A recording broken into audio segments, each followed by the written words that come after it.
Dapat, nauubos ang pera mo sa something na bibigyan ka ulit ng pera.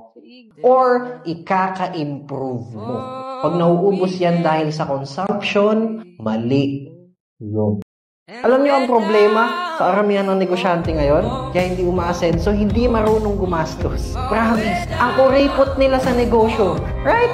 Ako, bilang isang batang negosyante, yung masasabi ko na napakagastos kong tao. Napakagastos ko talaga. But still, I make a lot of money. Why? Ask me why.